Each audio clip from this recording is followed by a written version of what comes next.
Good evening. Yat she shalilo yinishia, Bilagana nishle, Nanastasia Tachini Bashichi, Bilagana dashache do Trabaha dashanale, Locantiel de Nasha, A do Washington Shagan. Good evening. My name is Shelley Lowe. I'm Navajo. I'm originally from Ganado, Arizona, and I live here in Washington, D.C. I am chair of the National Endowment for the Humanities. I am here to welcome you tonight and to say Happy National Arts and Humanities Month.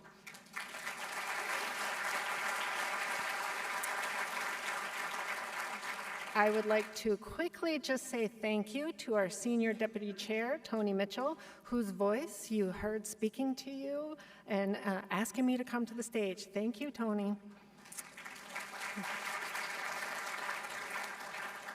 I'm delighted to welcome you to our 2022 Jefferson Lecture in the Humanities, the first lecture we've been able to host in over 3 years. Thank you for joining us on this crisp fall evening. We are here tonight on land that has seen much change, and at the same time has been preserved to allow us the opportunity to reflect on an important period of time. This land is the traditional homelands of the Anacostan people who thrived in a pre-colonial metropolis along with their neighbors, the Piscataway and the Pamunkey peoples, who continue to live here today. This land is now known as the grounds of President Lincoln's Cottage, where Abraham Lincoln took refuge from the summer heat. In this place, he worked on the Emancipation Proclamation, which declared the freedom of many enslaved persons in the American South and made the end of slavery a chief aim of the Civil War effort. Tonight, we celebrate the strength of the humanities and how it guides us. I often hear at NEH that humanities is for all, and I see that sentiment daily in the work of our agency staff. Too often, the humanities are seen as a vague subject, found and used in intellectual arenas, not in everyday life.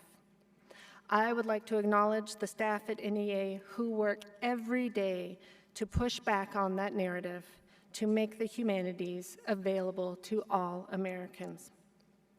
I would also like to acknowledge the members of the National Council on the Humanities, the 26-member body that advises the head of NEH on awarding of federal grants to support humanities projects across the country. A few of our council members are here tonight with us, and I would like to ask them to stand and be recognized.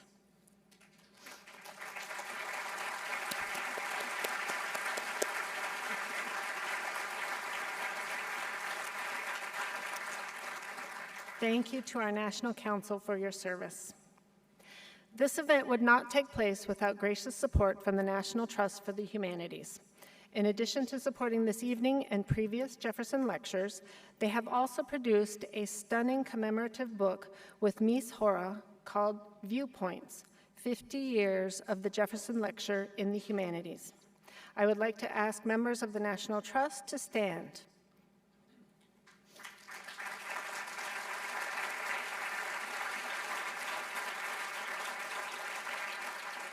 Thank you for all of your support. And now, with much anticipation, we celebrate the 50th anniversary of the Jefferson Lecture in the Humanities. 50 years ago, Lionel Trilling, our first Jefferson lecturer, spoke about the role of the humanities during that difficult moment in time, the era of Vietnam and Watergate. Since this lecture, NEH has honored scores of distinguished thinkers and writers who have helped us by addressing a range of important questions we face as Americans and as human beings. And this year we honor Andrew Delbonco, whose connections to NEH run deep. In 1983, Andy received an NEH Research Fellowship for his study on the Puritans. In the 1990s, he was awarded 3 separate grants to support programs for K-12 teachers on the works of Herman Melville. After he became president of Teagle Foundation, he helped forward a partnership with NEH in 2020 to support general education humanities courses for college students majoring in business, the sciences, and other technical fields. and it was my distinct honor to serve on the National Council with his beloved wife, Dawn Delbanco, who teaches art history at Columbia University. Every year, NEH solicits public nominations on who should deliver this distinguished lecture. These nominations have included many famous individuals, intrepid thinkers, humanists, scientists, artists, and for some years now, Andrew Delbonco has been a perennial crowd favorite. Tonight, you will hear why. Andy is a scholar of history and literature. He is a teacher, specifically the kind of teacher who sees working with students as a natural and necessary extension of research and writing. Whenever great questions lead, he follows.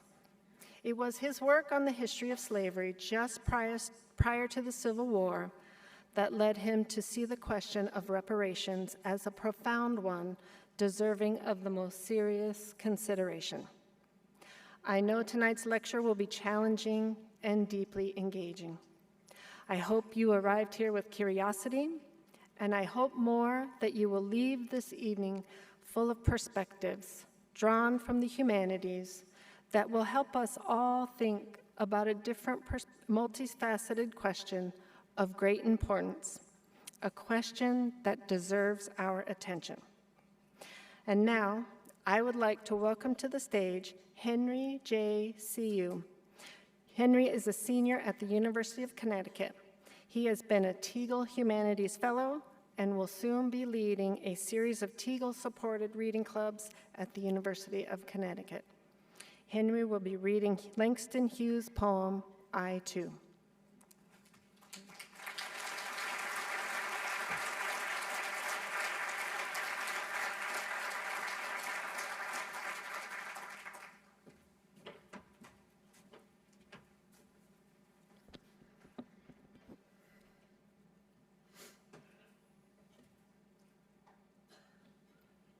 I too sing America.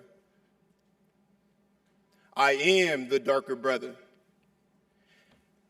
They send me to eat in the kitchen when company comes, but I laugh and eat well and grow strong.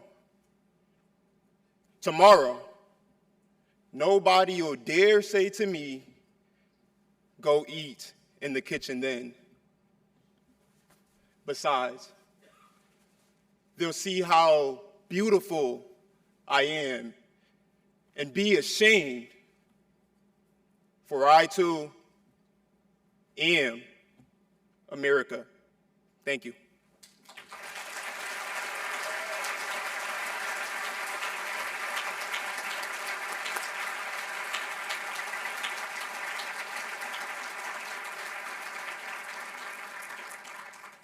Thank you, Henry. That was very powerful. It means so much to have a representative of the Teagle Foundation's excellent programs here with us, which reminds me to thank the Teagle for getting the word out about this lecture to so many local high school teachers and their students. And those of you who are students and teachers who have joined us this evening, either here in person or virtually online, I just want to say thank you for joining us. Now, I would like to invite to the stage Mary Dana Hinton, president of Hollins University in Roanoke, Virginia, an authority on both the liberal arts and the art of leadership. Author of The Commercial Church, Black Churches, and the New Religious Marketplace in America, along with many articles on higher education, she is a celebrated educator who was recently elected to the American Academy of Arts and Sciences. President Hinton has graciously agreed to introduce our 2022 Jefferson Lecture in the Humanities. Professor Hinton, thank you for joining us this evening.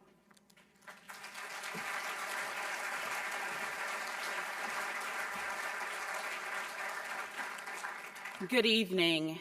It is indeed a pleasure to be with you, and truly an honor and a privilege to introduce the 2022 Jefferson Lecturer in the Humanities, Dr. Andrew Delbonco. Andy is the Alexander Hamilton Professor of American Studies at Columbia University and the president of the Teagle Foundation. There are many ways that one could know and describe Andrew Delbonco. Andy's numerous accolades, too numerous to recount, make him seem somewhat superhuman with his prolific writing, expansive thinking, thought leadership, and deep intellectual acumen. Or perhaps you've encountered Andy because of his unceasing willingness to speak out on the issues of the day, doing so in a profoundly personal, yet theoretically and historically sound way.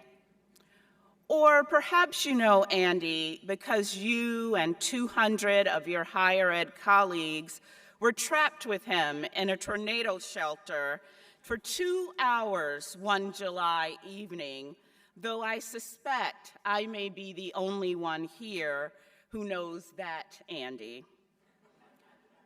But however you know him, you know that what is most impressive about his life and his body of work is that Andrew makes us look not only at our own history, humanity, and aspirations, but he demands, in a compelling and compassionate way, that we look at others as well. Tonight, he will engage us on the topic of reparations. Now, to be clear, Andy could comfortably avoid this issue. His legacy and his life's work would not be tarnished had he chose to do other research, to not speak up or speak out.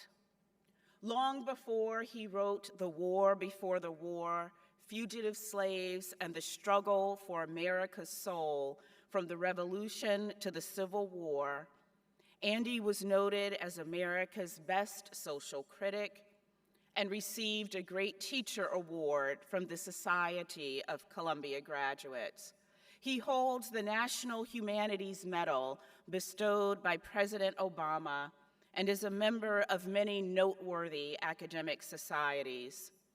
My presidential colleagues and I have all read and been inspired by his book, College, What It Was, Is, and Should Be. Thousands have been impacted by his leadership at Columbia University and the Teagle Foundation, both through the classroom and programs such as Knowledge for Freedom and the Cornerstone Learning for Living program. Andy's reach is well beyond the walls of academia and is truly cross-generational. But Andy is not one to rest on his laurels. Instead, he chooses to go even deeper, and tonight will be no exception. One can approach the topic of reparations from multiple directions, and many prefer the easy route and use a single economic, political, or legal frame, a frame that pulls the gaze away from the question of justice, of humanity. Yet Andrew Delbonco will permit no such distraction. Andy dove into the horrors of enslavement and its legacies in the war before the war, and he once reflected on that text, saying, quote, "Encountering people through historical documents is an act of humility. It reminds us of the things we live with without questioning ourselves," end quote. At Andy's core is a curious and creative thinker who questions, a heart and a mind willing to ask the questions others would rather avoid. And perhaps few questions are more complex or urgent than that of reparations. The United States does not long to entertain the question of reparations for the descendants of the enslaved. Our national will around this topic, beyond merely symbolic gestures, is clear. According to a 2021 Brookings Institution report, 62% of Americans opposed the idea of cash payments for reparations, and disaggregated data show that 72% of white Americans were in opposition.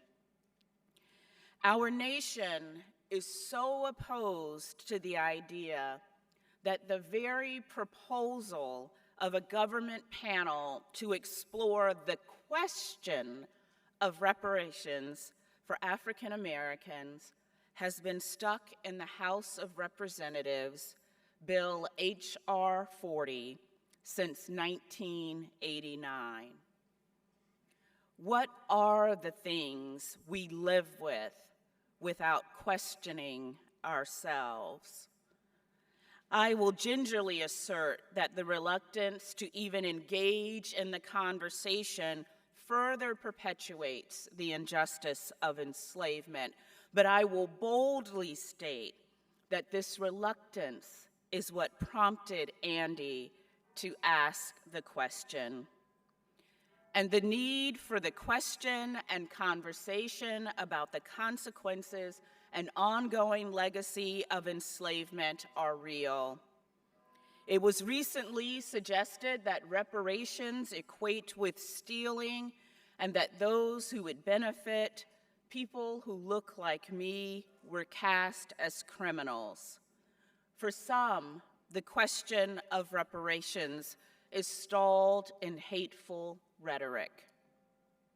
In contrast to that example, Andy has said, quote, "We're all in this society together. We want to live in a humane society where people respect one another as human beings. And in order to achieve that, we need to make significant further progress on the race problem in this country.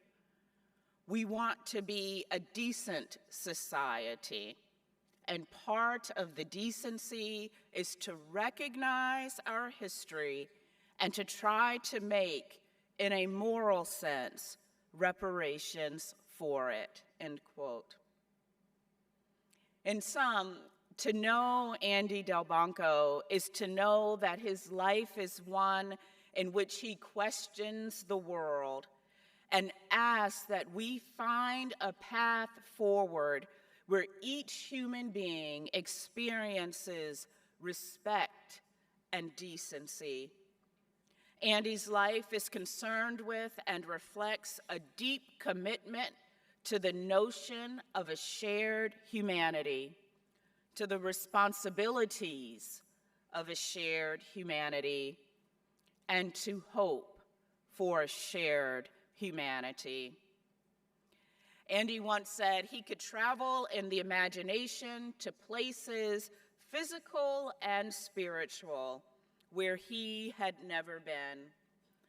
Tonight, he is inviting us to travel with him to find a new place, a place rooted in justice, a place proclaiming the humanity of each of us. Please join him on that journey and join me in welcoming Dr. Andrew Delbonco.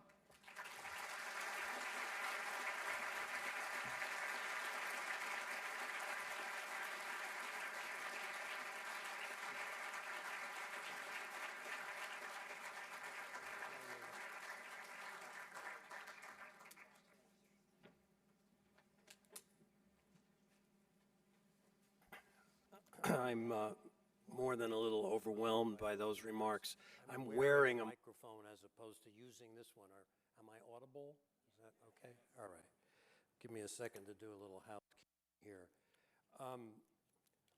Thank you, Mary, so much for incredible, generous words. I use the word incredible advisedly because I wouldn't blame anyone, especially those who actually know me, who wouldn't find entirely credible the things that were just said about me.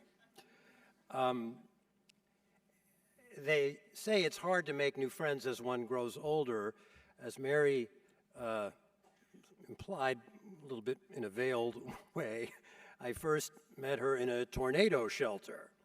And I can tell you that spending a couple of hours underground waiting out a storm with hundreds of people kvetching and schwitzing and jostling for a spot in the bathroom line is a good way to figure out whom you'd like to see again and whom you wouldn't. Since then, I've come to know Mary as one of the most inspiring leaders in American academia, for whose wisdom and kindness and ethic of service we should all be deeply grateful. Speaking of deeply grateful, thank you, Shelley, for everything you're doing to steer NEH forward and upward. I'm profoundly honored to be the Jefferson Lecturer on your watch, and I wish you and all your colleagues good luck and strong allies for your mission of defending, supporting, spreading, and celebrating the humanities, which we clearly need more than ever. And Henry, thank you for that beautiful reading. We at the Teagle Foundation are enormously proud of you and all your fellow students in our growing Knowledge for Freedom network. Students like yourself through this network are able to experience the power of the humanities on a college campus, and we're very grateful for our partnership with you. Moreover, we're buckling our seatbelts to watch you and all your peers soar into the future and help to make this a better nation, as I'm sure you will. So thank you so much for making the trip here today. Now, I've come to this beautiful place to talk about an ugly subject. Really, three subjects that constitute a single theme at the heart of American life. First, slavery itself, that form of human relations by which, for more than 2 centuries, white persons exerted unappeasable power over black persons as if they were tools or livestock. When speaking about this subject, I try to keep in mind an admonition from William Wells Brown, a fugitive from slavery, who spoke in the antebellum years to audiences in the North who were eager, in an unseemly way sometimes, to hear in lurid detail what he had endured in the South. Most left disappointed. I would whisper to you of slavery, he told them. Slavery cannot be represented. It can never be represented. Reticence from a man who had known the thing itself should give pause to anyone who presumes to speak of it now. Second, there was and is the aftermath of racial subjugation that long outlasted the institution of slavery. For Black Americans, that experience extended in space and time far beyond the Jim Crow South. And even many who have attained prosperity or renown still know it today in the form of condescension or contempt. This, too, is something of which no white person can have more than nominal knowledge. Finally, there's the question of reparations, our shorthand word for the idea that a decent society must accept responsibility in the present for injustices perpetrated in the past. What this would mean in practice raises a host of moral, political, and personal questions, all of them urgent and none of them simple. Let me mention a few. What connection should one feel to acts committed or omitted before one was born? How can the cost be calculated of living at the mercy of a person who claims to own you, and knowing that the same will be true for your children and their children. Even if one could compute the cost, who would fund the reparations and to whom should they be paid? Would they be subject to means testing and paid on a graduated scale like a sort of reverse income tax? In a society where identity is increasingly fluid and self-defined, who would decide who qualifies and who doesn't? Adjudicating these questions, and there are many more, will no doubt open more cracks in our already fractured country, as Mary has suggested is already happening. But evading them, as the phrase goes, is not an option. So over the next hour, I'm going to try to tell the story of how reparations have been imagined through the course of American history and offer a few thoughts on how they might be reimagined in the future. A place to begin is with the man for whom tonight's lecture is named. Thomas Jefferson was both a fervent Democrat and an unrepentant slave owner. As such, he embodied what some would call the tragic paradox of early America, or others would call bald hypocrisy. In 1775, when news of revolution in the colonies reached the mother country, one sharp-tongued Englishman asked, "How is it we hear the loudest yelps for liberty among the drivers of Negroes?" Jefferson was at the bullseye of that question, and he knew it. "I tremble for my country," he wrote, "when I reflect that God is just and that his justice does not sleep forever." That choice of word, tremble, tells us that, like many slaveholders, he feared that when justice came, it would come not as reconciliation, but as retribution. Some 50 years later, the editors of Freedom's Journal, America's first periodical, written and published by black people, agreed with him. National sins, they wrote, have always been followed by national calamities. But no one, neither the enslavers nor the enslaved, could foresee when or at what scale the calamity would come. Just before daybreak, on April 12, 1861, not quite 35 years past Jefferson's death, it came. That morning, partisans of slavery, feeling both enraged and emboldened by the election to the presidency of a man who had promised to place slavery in the course of ultimate extinction, launched an artillery assault on Fort Sumter in Charleston Harbor. President Lincoln responded by calling up 75,000 volunteers to suppress what he called a domestic insurrection. After a 3-month lull, the conflict resumed at Manassas, Virginia, some 40 miles from where we're gathered tonight. Both sides, and this is so often true at the beginnings of war, both sides expected a carnival show with pop guns. In the North, volunteers waved bits of rope with which they promised to lace up the rebels like trussed hogs. In the South, slave owners boasted that all the blood to be spilled would barely fill a thimble. We know how those predictions turned out. Over 4 years of slaughter at places of previously small note, Shiloh, Antietam, Chancellorsville, Vicksburg, Gettysburg, Chickamauga, the scale of the calamity revealed itself. Writing about the first on that grisly list, General Grant recalled that the earth at Shiloh was so covered with dead that it would have been possible to walk in any direction, stepping on dead bodies without a foot touching the ground.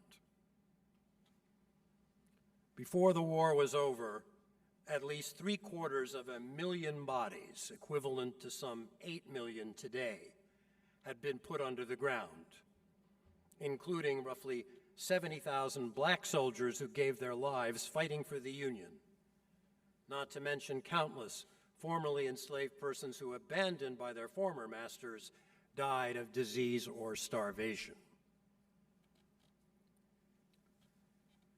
President Lincoln was not much of a churchgoer, but like Americans of his time, most Americans of his time, he was a believer.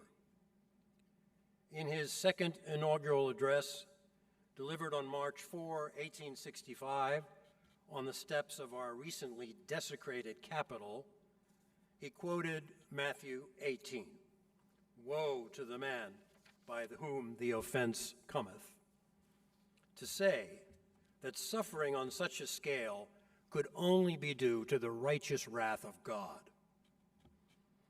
And he was careful to identify the provoking sin not as Southern slavery, but as American slavery, his phrase. Then he spoke a terrifying sentence, concluding with a line from Psalm 19. "If God wills that the war continue until all the wealth piled by the bondsman's 250 years of unrequited toil shall be sunk, and until every drop of blood drawn with the lash shall be paid by another drawn with the sword. As was said 3,000 years ago, so still it must be said, the judgments of the Lord are true and righteous altogether." One could read that famous sentence, and I suspect many people have read it this way, as meaning that the debt owed by white Americans to black Americans had now been paid in blood.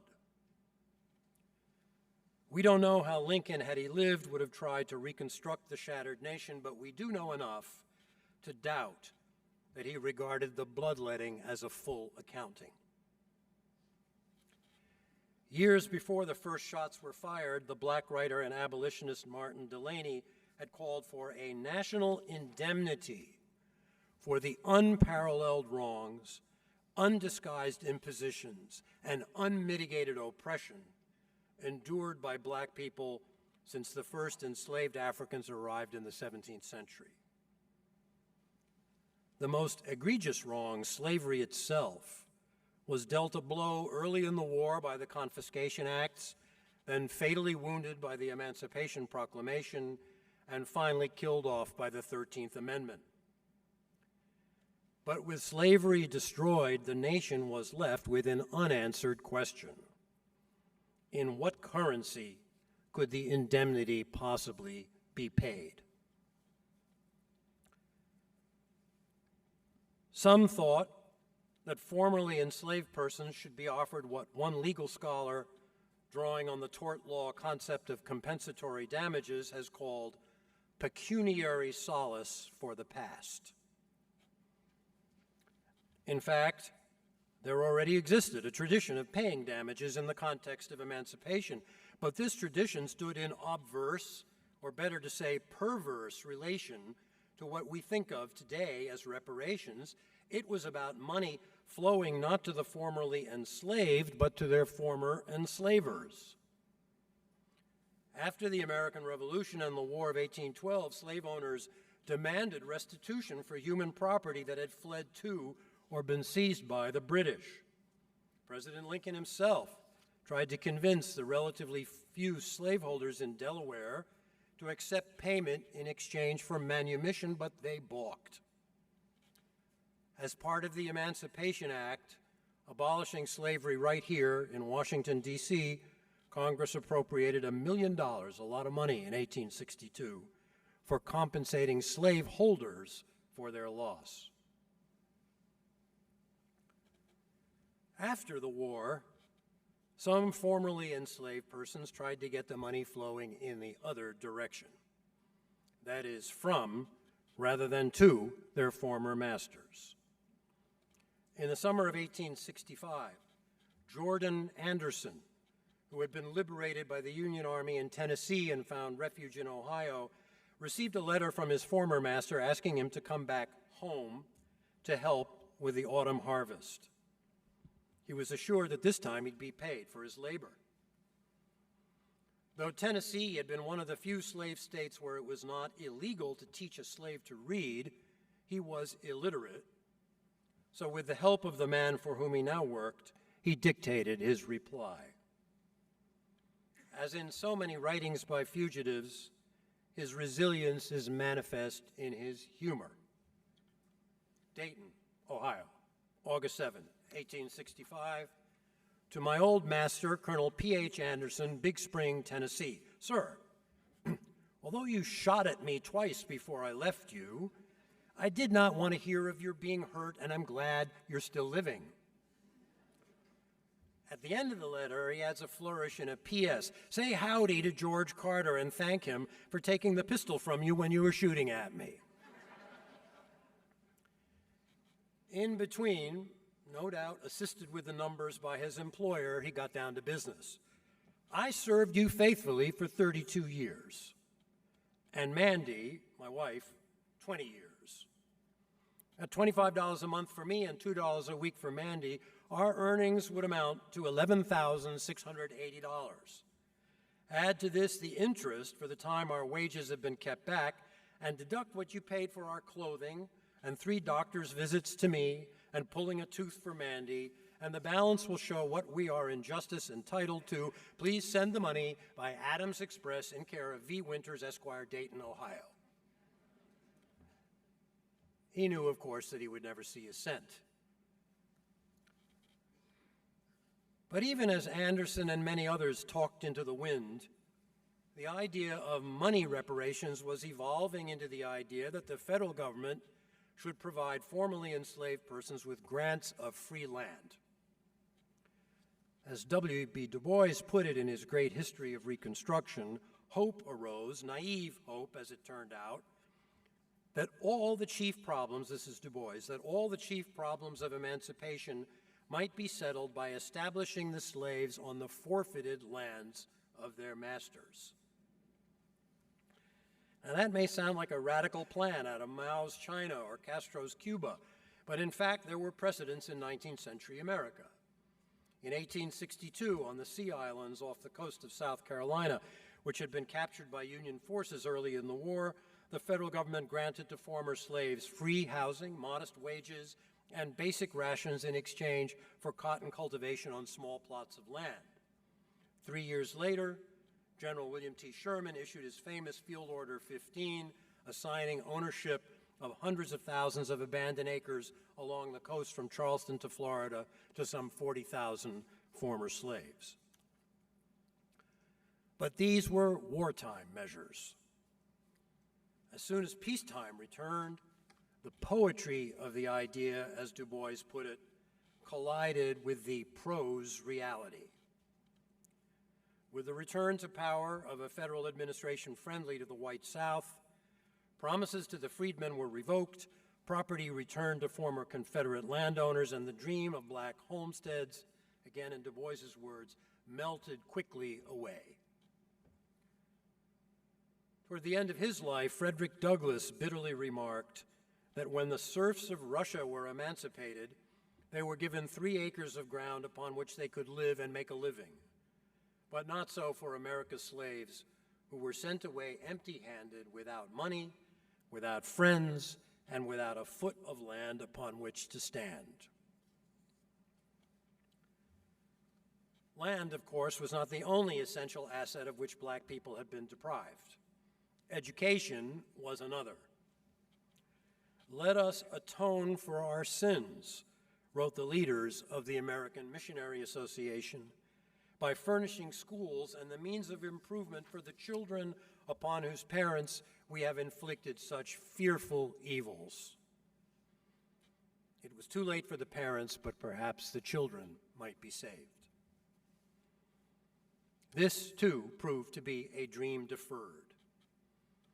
After federal troops withdrew from the South in 1877, black children were subjected to what can only be called a terrorist campaign.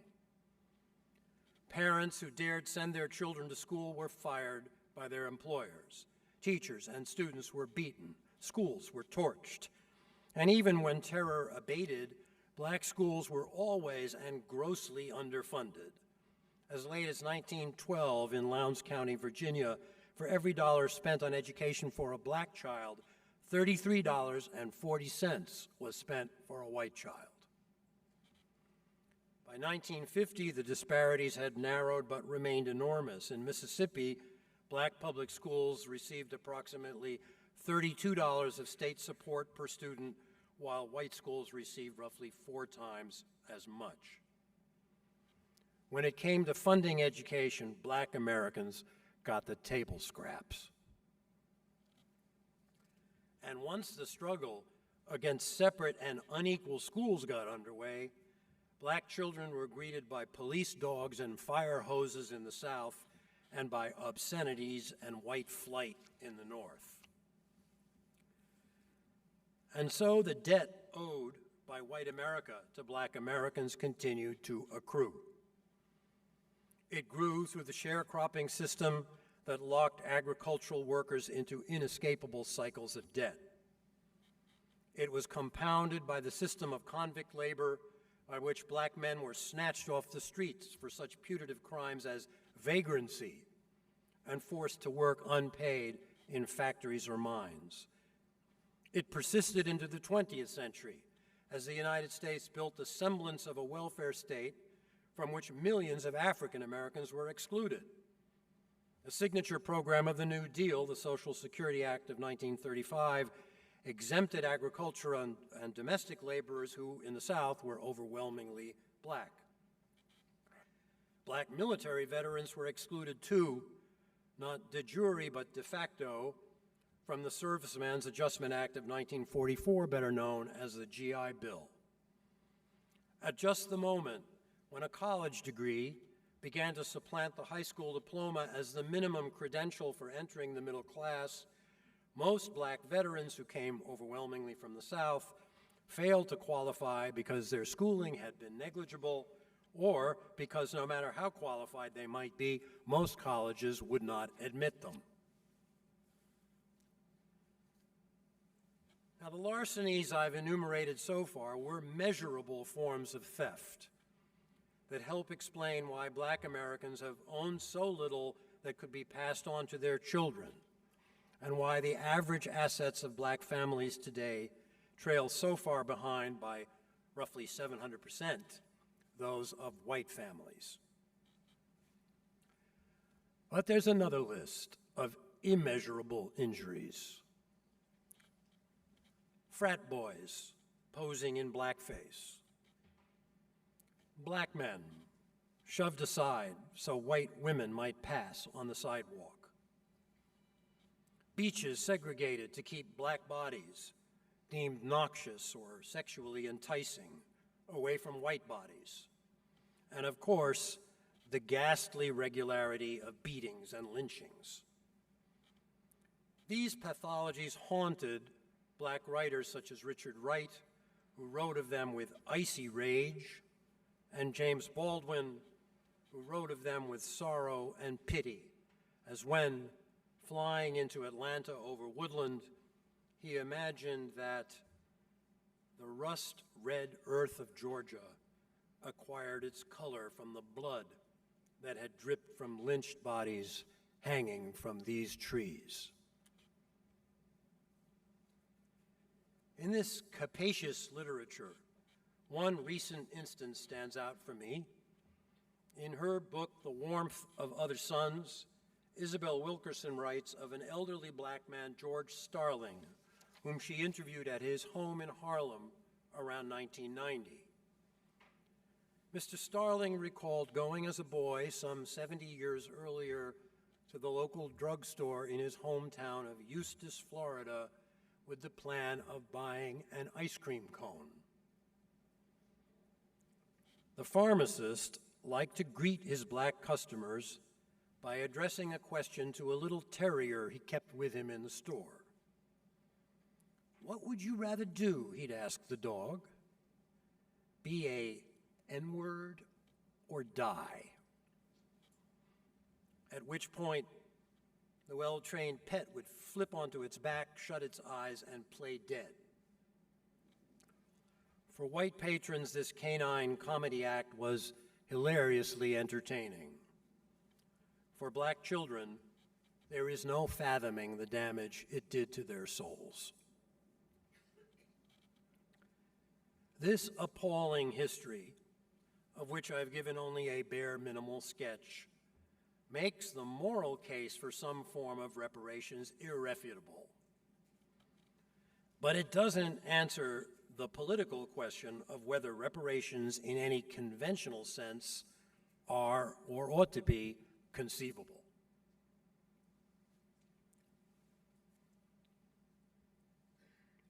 Until recently, most Americans hardly thought about this question at all. Through the 19th and into the mid-20th century, from Martin Delany in the 1850s to Queen Mother Audley Moore in the 1950s, black Americans issued impassioned calls for recompense, even sometimes proposing dollar amounts per person or per family. By and large, these demands were dismissed, ignored, or as in the case of Callie House, leader of the National Ex-Slave Mutual Relief, Bounty, and Pension Association, silenced by imprisonment. But around the middle of the 20th century, propelled by two world historical events, the reputation of reparations began to change. The first event took place abroad, the campaign to exterminate the Jews of Europe, led by Germany and abetted, acquiesced in, or cheered on by many other nations. This was the blasted world of which Albert Camus said that only the stones are innocent. The second event took place here in the United States. The movement to secure basic civil rights for millions of black Americans who were still living under a white supremacist regime to which the Nazis had turned for inspiration in devising their own typologies of race. It's always dangerous to go down the road of analogies, which can lead to a grotesque exercise I heard Leon Wieseltier describe many years ago as comparative calamitology.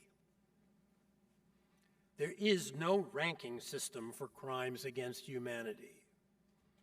There are no scales by which to weigh the worth of Jews sent by rail to the gas chambers versus Africans sent by sea into oblivion.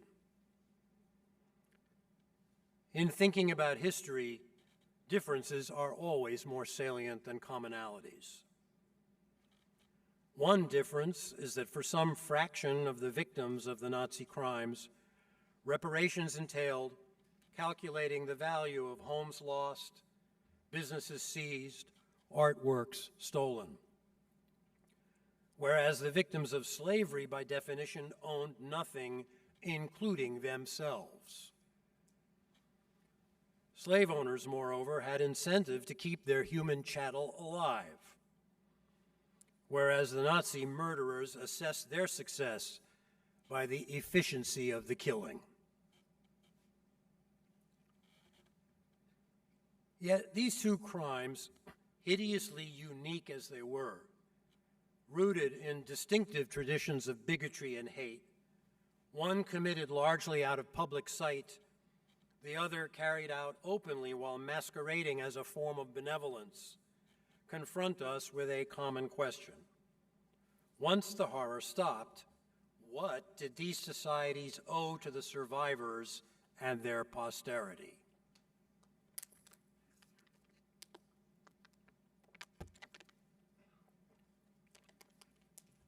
In the wake of the Second World War, when words like genocide and Holocaust were just entering public discourse as names for the unnameable, the German philosopher Karl Jaspers tried to answer this question. At the University of Heidelberg, he delivered a lecture called The Question of German Guilt, in which he attempted to thread the needle between accusing all Germans of collaboration and urging all Germans to accept that all are co-responsible for the way they are governed. All, without exception, he concluded, share in the political liability for deeds done by their state. And so all must cooperate in making amends to be brought into legal form. What Jaspers called political guilt turned out to be deep and wide enough in post-war Germany to support restitution of stolen property to some Jewish families, as well as payments to the nascent state of Israel. These attempts at mitigation, or reparation as it came to be known, were by no means met with universal approval. Many Germans denied involvement or even knowledge of the satanic work of the Third Reich, while others took private pride in its dashed dreams. As for Israelis, some opposed accepting what they called contaminated dollars, while others likened the whole business to Esau in Genesis 25, selling his birthright for a mess of pottage. Still, the fact that a major European nation was trying to own up to its crimes was not lost on those who, in the 1950s, began to press the United States to do the same. The most celebrated champion of racial justice in mid-century America, Martin Luther King Jr., is not usually counted among them. As far as I know, I could be wrong, he never used the term reparations.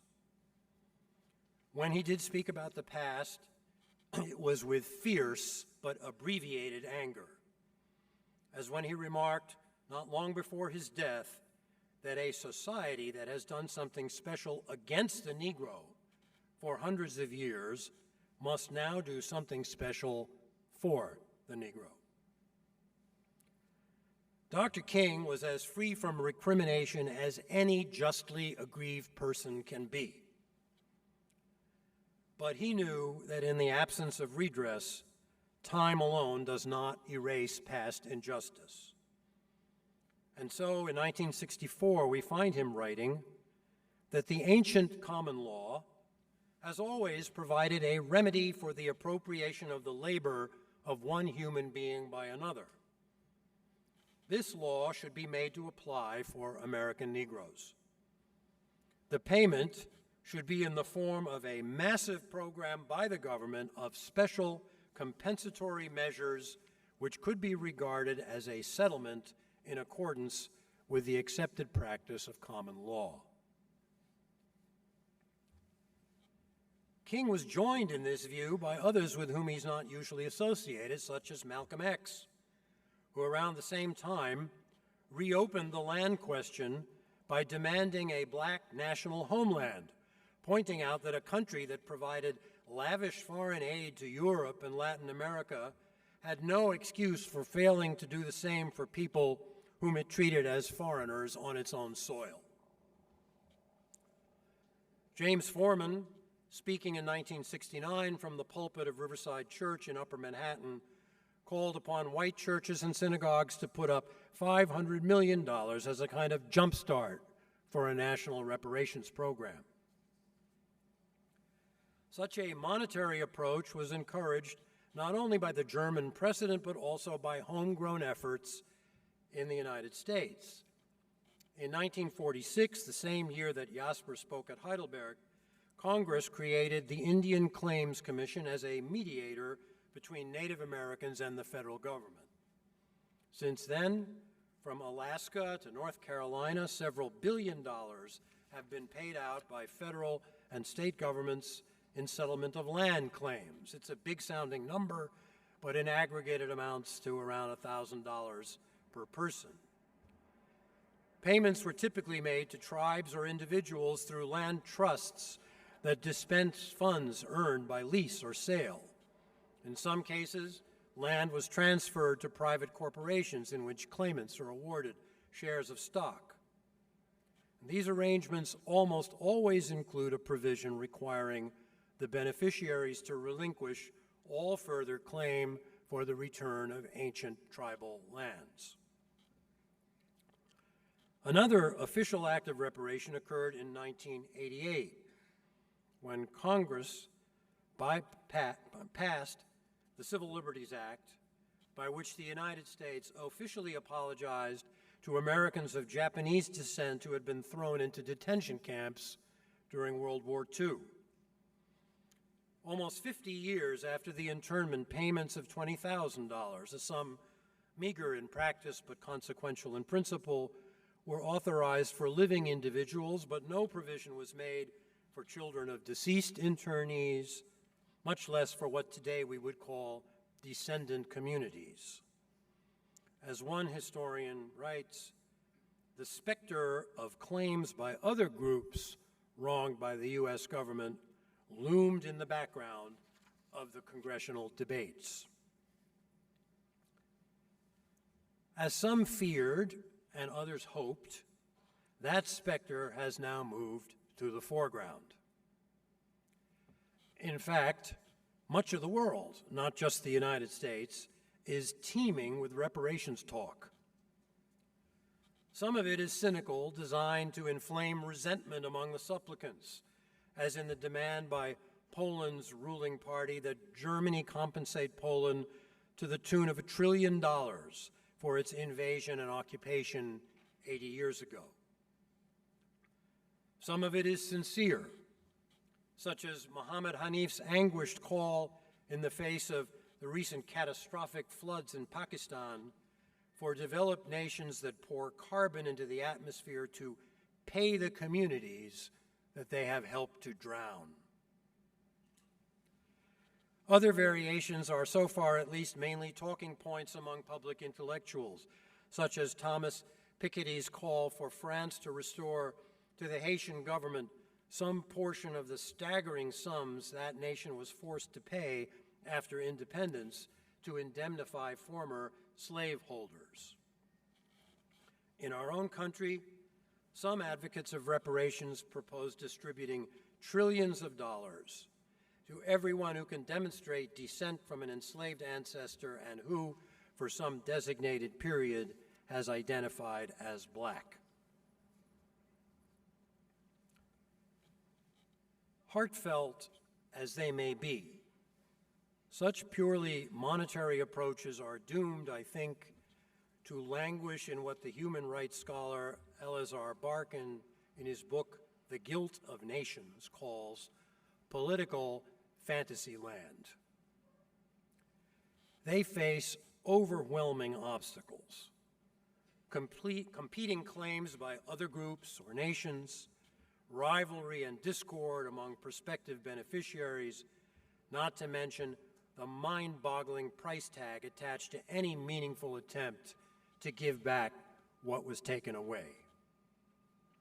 It is a cautionary fact, I think, that right now in the United States, hostility to the very idea of group preferences seems likely soon to kill off affirmative action in college admissions, which for the past 50 years has been a relatively small form of reparations under camouflage.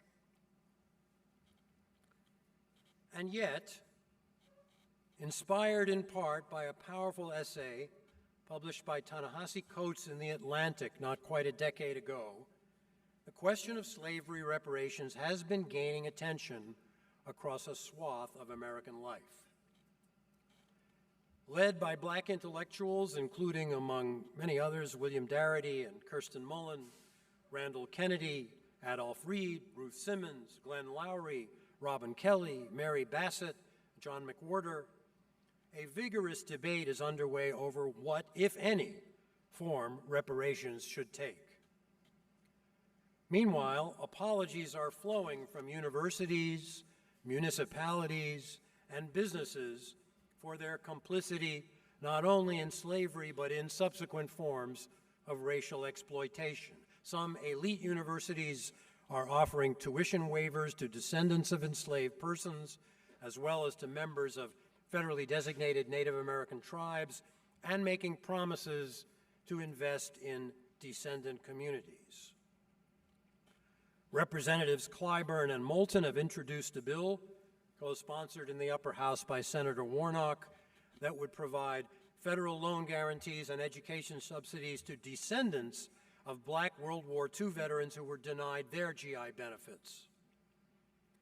House Resolution 40, to which Mary alluded, first introduced by Representative Conyers 3 decades ago and named for General Sherman's promise of 40 acres per emancipated person, calls for a commission to design a national reparations plan and has now garnered more than 200 co-sponsors.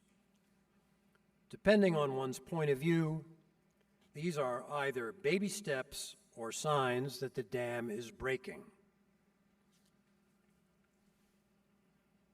At stake in all these efforts is, I think, a fundamental question. We might call it the statutes of limitations question, broached by the philosopher Susan Neiman in a book called Learning from the Germans, Race and the Memory of Evil. Do the sins of the fathers contaminate the children, she asks, and if so, for how long? It is a serious question, but also because it will never yield an actionable answer. It's an academic question in the pejorative sense of the word. Some readers of the Bible, for instance, discern an answer in Numbers 14:18, where we find the Lord visiting the iniquity of the fathers upon the children unto the 3rd and 4th generation. That verse seems to say that sin travels undiminished through time. Other readers, citing Ezekiel 18:20, find that the son shall not bear the iniquity of the father, neither shall the father bear the iniquity of the son. The righteousness of the righteous shall be upon him, and the wickedness of the wicked shall be upon him. On this view, moral culpability belongs not to families, tribes, or nations, but only and always to individuals. Each of these assertions begets objections from advocates of the other because, like the Constitution, the Bible will always be read by readers devoted to mutually canceling convictions. If one turns to secular texts, one finds authors from Aeschylus and Sophocles to Hawthorne and Faulkner wrestling with the sins of the fathers theme and leaving us with the same conundrum. Edmund Burke, for instance, in the wake of the French Revolution, decried the idea of holding individuals responsible for what he called a pedigree of crimes committed in the past by some class, party, or sect to which they may belong. But Burke also famously wrote that society is a partnership between those who are living, those who are dead, and those who are to be born. If history confers on people in the present neither credit nor blame for what happened in the past, how should we understand this idea of a partnership across time? Our nation is badly overdue in facing this question. But seeking a consensual answer is like wading into quicksand. I suspect that everyone here tonight believes both the nay and the yea of the matter, that no one living today is to blame for the sins of the past, but that everyone has a responsibility to help redress them.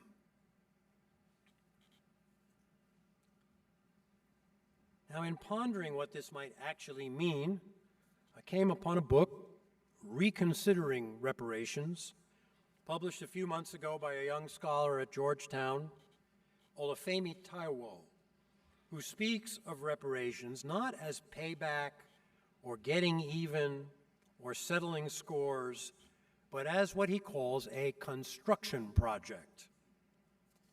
He wants to refocus the debate away from the destructive past and onto a constructive future.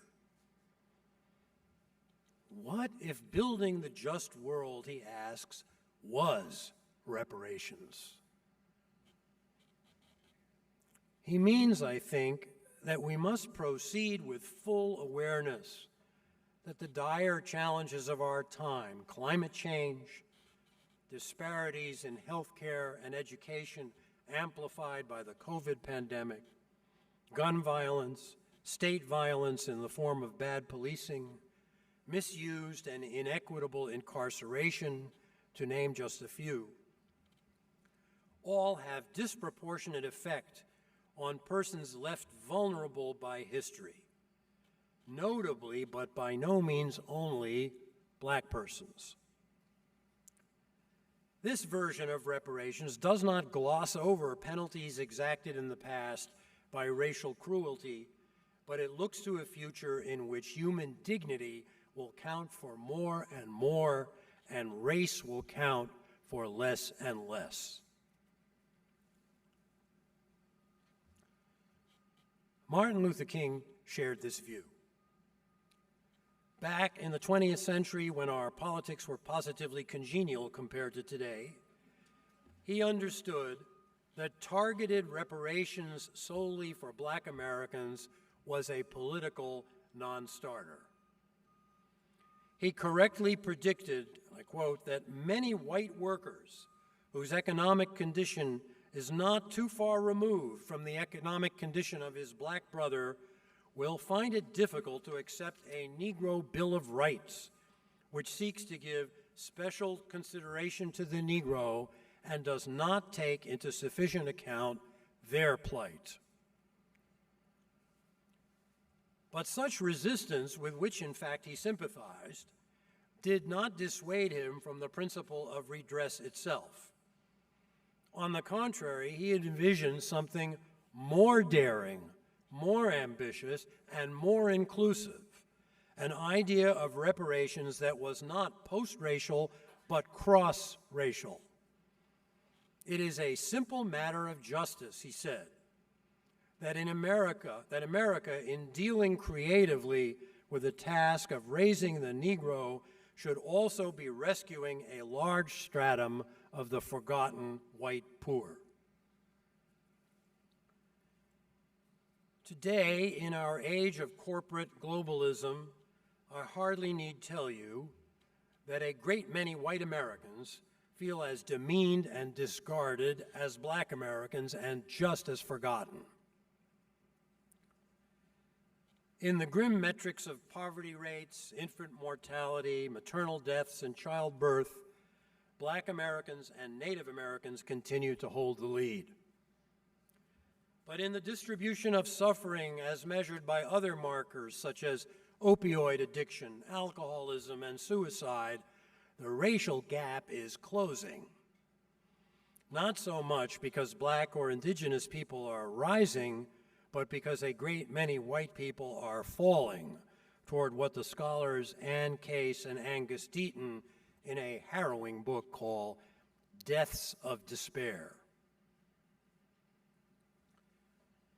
This multiracial reality can only be addressed with a multiracial response of the sort envisioned by Dr. King and his close ally Bayard Rustin, who, as the young historian Timothy Schenck has just reminded us, urged a shifting away from race-based initiatives toward universal economic policies whose benefits would, in practice, flow disproportionately to African Americans because they have been disproportionately dispossessed. Beginning with a robust defense of the right to vote, such a response must include subsidized housing for low-income Americans, improved access to health care, investments in public transportation, expanded child tax credits, preschool and wraparound services for all children of the sort that affluent families take for granted. It must include renewed investment in community colleges, HBCUs, tribal and regional public colleges, where low-income white students, as well as Black, Hispanic, and Native American students are likely to enroll. At elite private colleges, it should mean less dependence on the blunt instrument of standardized testing and more bridge programs for recruiting and preparing children from low-asset families, white as well as non-white. I'm sure all this sounds like a fanciful wish list, and a partial one at that. But it's no departure from the American creed of equal opportunity in which both parties profess to believe, but which is undercut by the savage structural inequities of contemporary American life. I have no doubt that a racially inclusive approach to repairing our society stands a better chance than any effort that's racially exclusive. I believe this in part for a positive reason, that despite ferocious resistance, our leadership in politics, culture, and business is slowly but surely becoming less monochrome.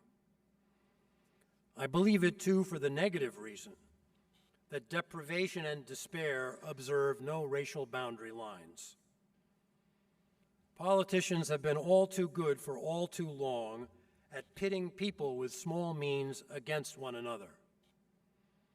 But the populist anger emanating today from both left and right presents an opportunity to turn antagonism into alliance.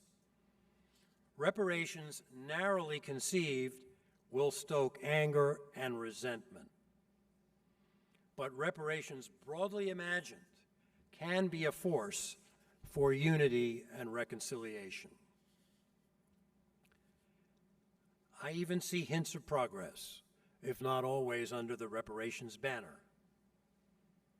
There is renewed awareness of historical precedents, such as the federal settlement in 1974 with victims of the notorious Tuskegee experiment, whereby the U.S. Public Health Service for 40 years left hundreds of Black men with syphilis untreated while studying them as medical specimens, and of compensation authorized in 1994 by the Florida State Legislature for descendants of victims of a white mob that 70 years earlier had murdered residents of the Black community of Rosewood.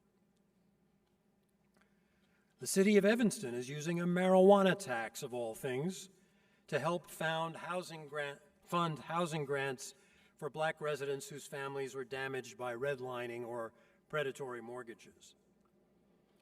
Individuals descended from slave owners are seeking out persons whose ancestors were enslaved, and vice versa, for reconciliation and mutual education. The National Memorial for Peace and Justice in Montgomery, Alabama, conceived by Brian Stevenson, and the Museum of African American History and Culture here on the Mall, founded by Lonnie Bunch and now led by Kevin Young, hold great promise for building an American future that will be less ignorant and more honest.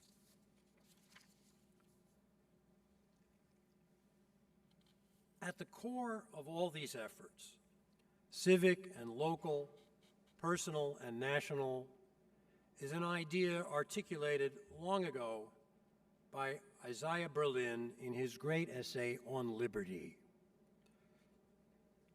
What oppressed classes or nationalities want, he wrote, is simply recognition. Recognition of their class or nation or color or race as an independent source of human activity, as an entity with a will of its own, whether it's good or legitimate or not, and not to be ruled, educated, guided with however light a hand as being not quite fully human and therefore not quite fully free. I hear him speaking here not as the Olympian Sir Isaiah, but in the voice of his boyhood self as a child in Tsarist and Bolshevik Russia, where he was mocked and shunned for no reason other than that he was a Jew. What I hear in this passage is the universal craving for recognition that is the precondition of human freedom. It's the same craving Ta-Nehisi Coates expresses when he defines reparations as, quote, the full acceptance of our collective biography and its consequences. It's the keynote of African American literature, from the fugitive slave narratives to Zora Neale Hurston's insistence that the oldest human longing is self-revelation, to the opening of Ralph Ellison's Invisible Man, I am an invisible man simply because people refuse to see me. It's a matter on which African Americans have had an authoritative voice, but not a proprietary voice. We hear the same theme from working class whites in Louisiana, of whom the sociologist Arlie Hochschild writes, "You're a stranger in your own land. You do not recognize yourself in how others see you. It's a struggle to feel seen and honored." It's the same theme that torments Tommy Orange, who writes in his novel There about Native Americans, quote, fighting for decades to be recognized as a present tense people. And the same captured by Arthur Miller in 4 famous words about a middle-class white man sinking toward the abyss: attention must be paid. Among its most heartbreaking expressions is Dr. King's multicultural masterpiece, Letter from a Birmingham Jail, in which he writes of the degenerating sense of nobodiness by which Black Americans have been purposefully afflicted for so long.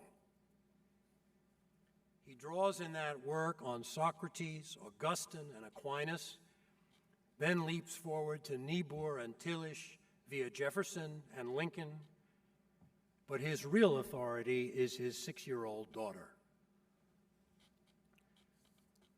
To the white ministers who have scolded him for what they consider his impatience and inflammatory tactics, he replies that he's had to tell his daughter that the local public amusement park is closed to colored children. As she tries to grasp what he's saying, he's forced to watch depressing clouds of inferiority begin to form in her little mental sky, along with an incipient bitterness toward white people. She is a child of slavery and of the Jim Crow South. But in another sense, she has no color or ancestry or place of birth. She's just a child who wants to play with other children while her parents look on from near enough to make her feel safe, but far enough to make her feel proud. She's anyone's child, and anyone with a scintilla of conscience cannot abide what's being done to her. Thinking about this child makes me wonder if reparations, freighted word as it is, all but guaranteed to trigger reproval from proponents and vitriol from opponents, is quite the right word for what we owe to the future. Perhaps the better word is recognition, whose etymology means to know again, to recognize, that is to re-know, relearn the truth of human equality, a truth we all possess in childhood before losing it to someone else's animus or ideology or to the encroachment of our own prejudice or self-interest. Whichever word we prefer, it signifies the dream by which Dr. King was possessed, to repair what he called the broken network of mutuality that was, according to his religion, both the origin and the destiny of humankind. He set his sight not on the crimes of the past, but on what another great dreamer, Herman Melville, I can never give a talk without invoking Melville, called the prospective precedents of the future. Fabulous phrase, no? The prospective precedents of the future. Dr. King was engaged, as Professor Taiwo would have it, in the work of construction. The reconstructed world he imagined, still for now a dream world, will be a place where anyone's remediable suffering is an affront to us all. Thanks very much.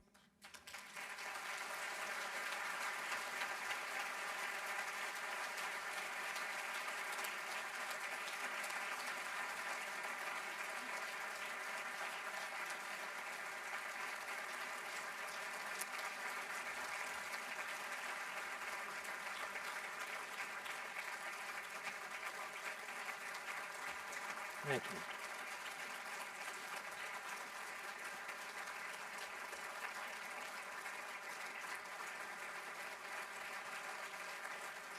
Thank you. Thank you very much. I'm not lingering up here to savor this wonderful response, which I greatly appreciate, but I'm lingering up here because it's my great pleasure now, just very briefly, to introduce something that will be a reward for all of us for sitting through this longish evening, and that is Ronald Crutcher, Emeritus President of the University of Richmond and a distinguished cellist, and will be accompanied by Joanne Kong, a member of the music faculty at the University of Richmond, and they're going to play for us the beautiful 13th movement from Saint-Saëns' Suite Carnival of the Animals, entitled The Swan. Thank you again.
Oh, thank you. Please join me in thanking Ronald A. Crutcher and Joanne Kong for that beautiful, bright ending to our program.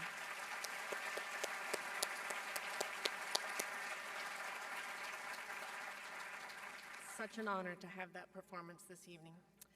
Thank you again for joining us this evening for another very special thank you to our friends at the National Trust for the Humanities who generously supported tonight's lecture along with many of our previous Jefferson lectures. I hope you will all take a minute to visit with Mies Hora to learn about the beautiful book he and the Trust have produced about the history of the Jefferson lecture.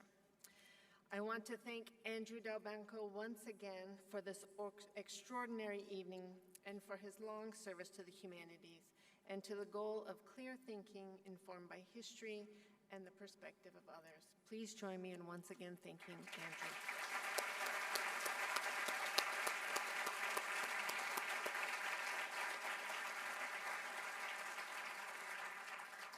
I also want to thank Henry J. Sayu, President Mary Dana Hinton for helping open us up this evening.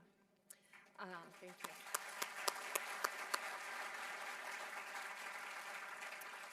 Thanks again to the Teagle Foundation, to the staff of President Lincoln's Cottage, and to the American Pops Orchestra for donating the piano for tonight's performance.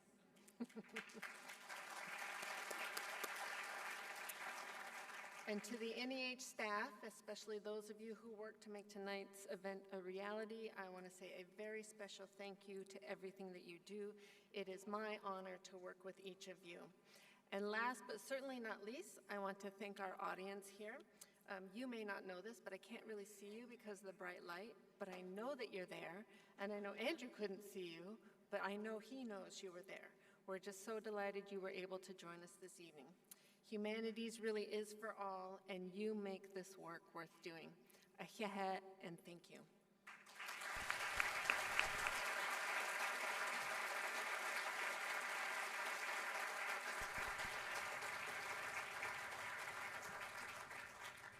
Thank you for joining us this evening. Please exit the tent to your left and proceed to our reception, which is located by the Visitors Center. Thank you.